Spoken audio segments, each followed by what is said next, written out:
Hello and welcome to Digital Classroom on YouTube channel of Lal Bagh Girls College. I am Mrs. Paul and I welcome all students to attend my classes. Today's lecture is for the students of class 11, lesson 1 from Prose, My Struggle for an Education by Booker T. Washington. Children, I have mentioned in my previous video that when a writer or a poet mentions or describes his own experiences of life, those topics become autobiographical. This lesson, here in this lesson, we see that the author is sharing with the readers his own lifetime experience. He tells us that he came from a very poor background and he had to work as a child labor. Despite all those problems, he had a firm determination to achieve education and he succeeded in achieving his goal. Let's read about the author. Booker T. Washington was born in 1856 of a Negro slave mother at Virginia Plantation, USA. He was a distinguished American Negro. His early life was full of difficulties and hardships. At the age of 9, he began working in a salt furnace and later in a coal mine.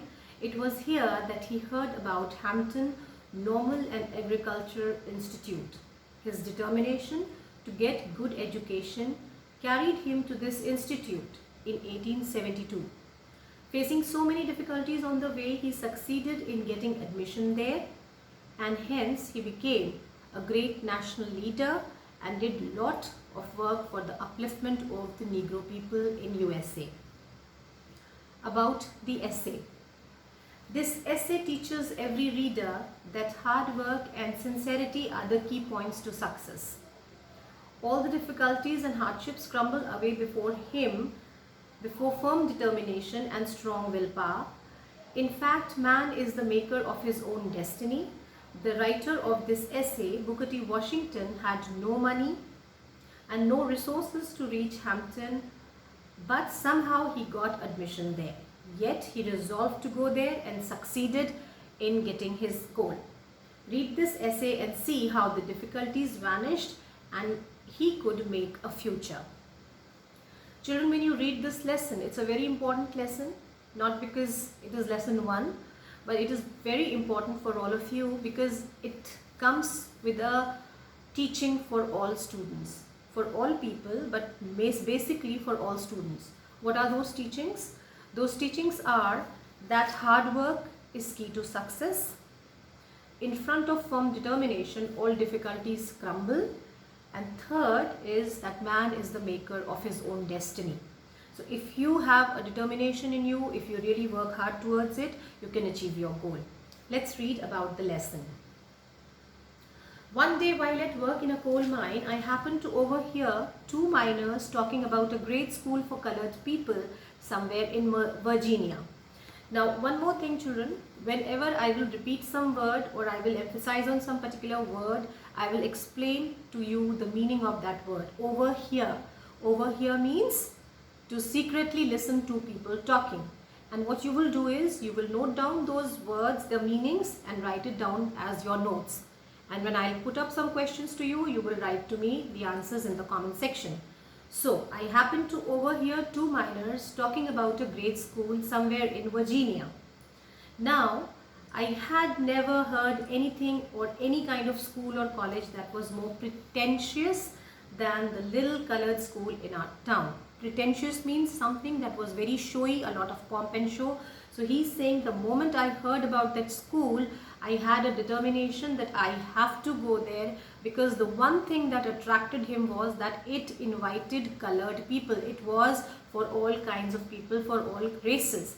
Now what does this mean for colored people? Because at that time racism was at its peak and all colleges and universities and schools were not open for Negro people. So as soon as he heard that there was a school which was very pretentious and which allowed other people of other races to come and get admitted, this was the only determination and aim of the author to somehow reach there. As they went on describing the school, it seemed to me the greatest place on earth. He's saying not even heavens could have more attractions to me at that time than did this college. Not even heaven presented more attractions for me at that time than did the Hampton Normal and Agricultural Student in Virginia, about which these men were talking. I resolved at once to go to that school, although I had no idea where it was or how I would reach there. Now he's saying, just I heard about it and I resolved that I have to go there. He had no idea where it was, how much time it would take for him to reach, what amount of money it would take for him to reach there, but he just resolved that he has to go there. And then he's saying, I was on fire constantly with one ambition. He was on fire. To be on fire means to be very excited about something, to be very anxiously excited about something, and he couldn't think anything else. Night and day this thought was with him. In the fall of 1872, I determined to make an effort to go there.